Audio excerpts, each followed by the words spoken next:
I don't remember where the cards are. Andy, where are our cards? Where are the playing cards? Playing cards? Cards! I'm thinking.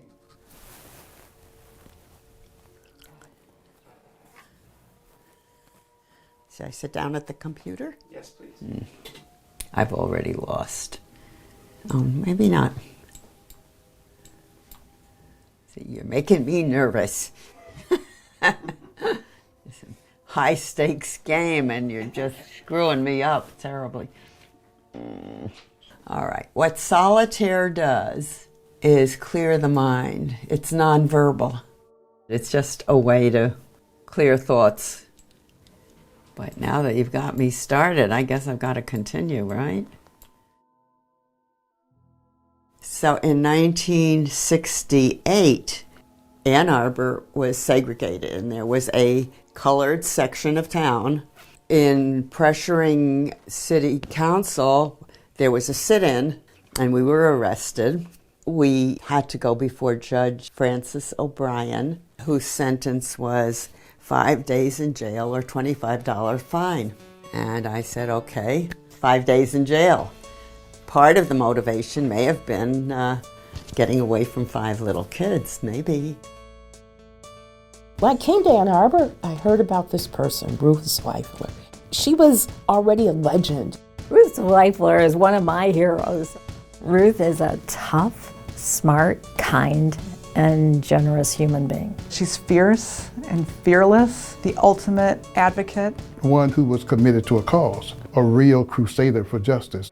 Ruth was constantly fighting for my rights. She notices need and she acts on it. She's been tremendously influential on the education scene locally and statewide. She's been a treasure.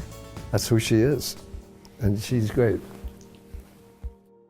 Thursday writing group is a really important time for me, and mostly I write very short things.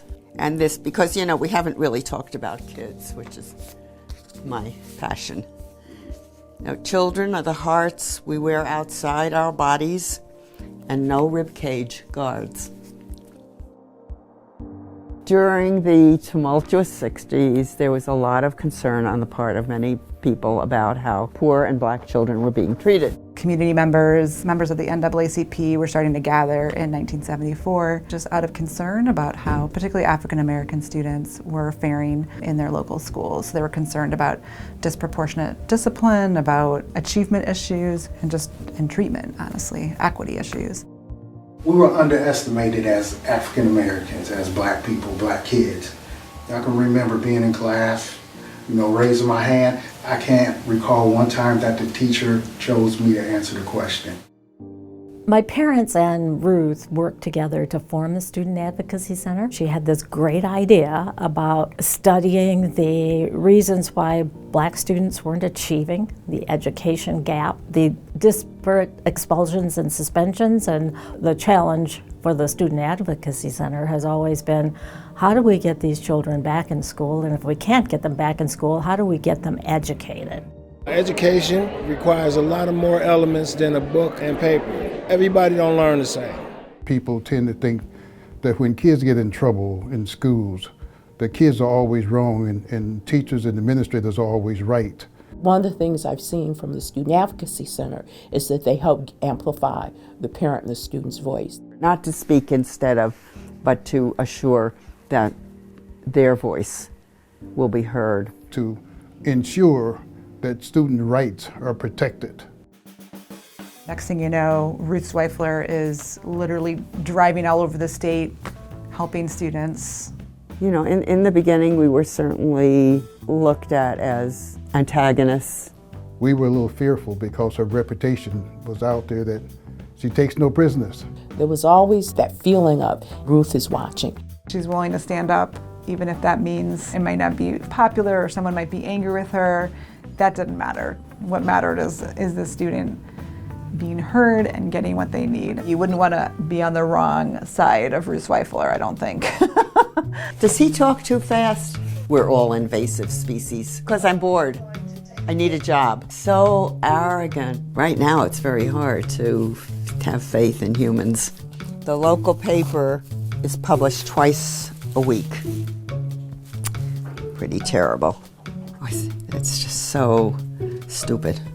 Used to go to school meetings, and the one memorable comment was from somebody with, "Well, you're not quite as bad as they thought you were." And I'll give you another one. They're all political. The meaning of it all: justice for all, freedom for all of us, and all of them. You know, there's progress if you're lucky, but for too many children, they're still ignored. We have some of the harshest school discipline laws in the country. So we would mandate expulsion for more reasons than anyone else. We would allow it for more reasons. So this is just a poster to commemorate the passage of the Rethink Discipline Laws, which Ruth started working on herself. The law just changed and went into effect August 1st, 2017, that ended zero tolerance in Michigan schools and required every school district to consider 7 factors before they even suspend. What I see in the Student Advocacy Center is a wealth of expertise, of people who are right there with the student and their family. Were it not for the Student Advocacy Center, just a ton of kids would have been lost by the system because they had no one to really stand up for them, to advocate for them. It's dramatic when you have a student who's out of school for, say, 2 years. They were expelled, and then you get them back in, and they're able to graduate.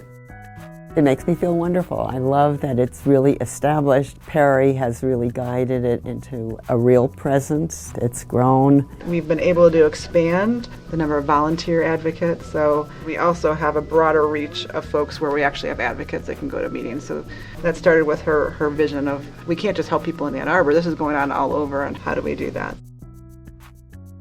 At one point I spoke in a meeting. We go to Quaker meeting, and I said I live with an angel. I did, and that she. I didn't hear. She's in. Anyway.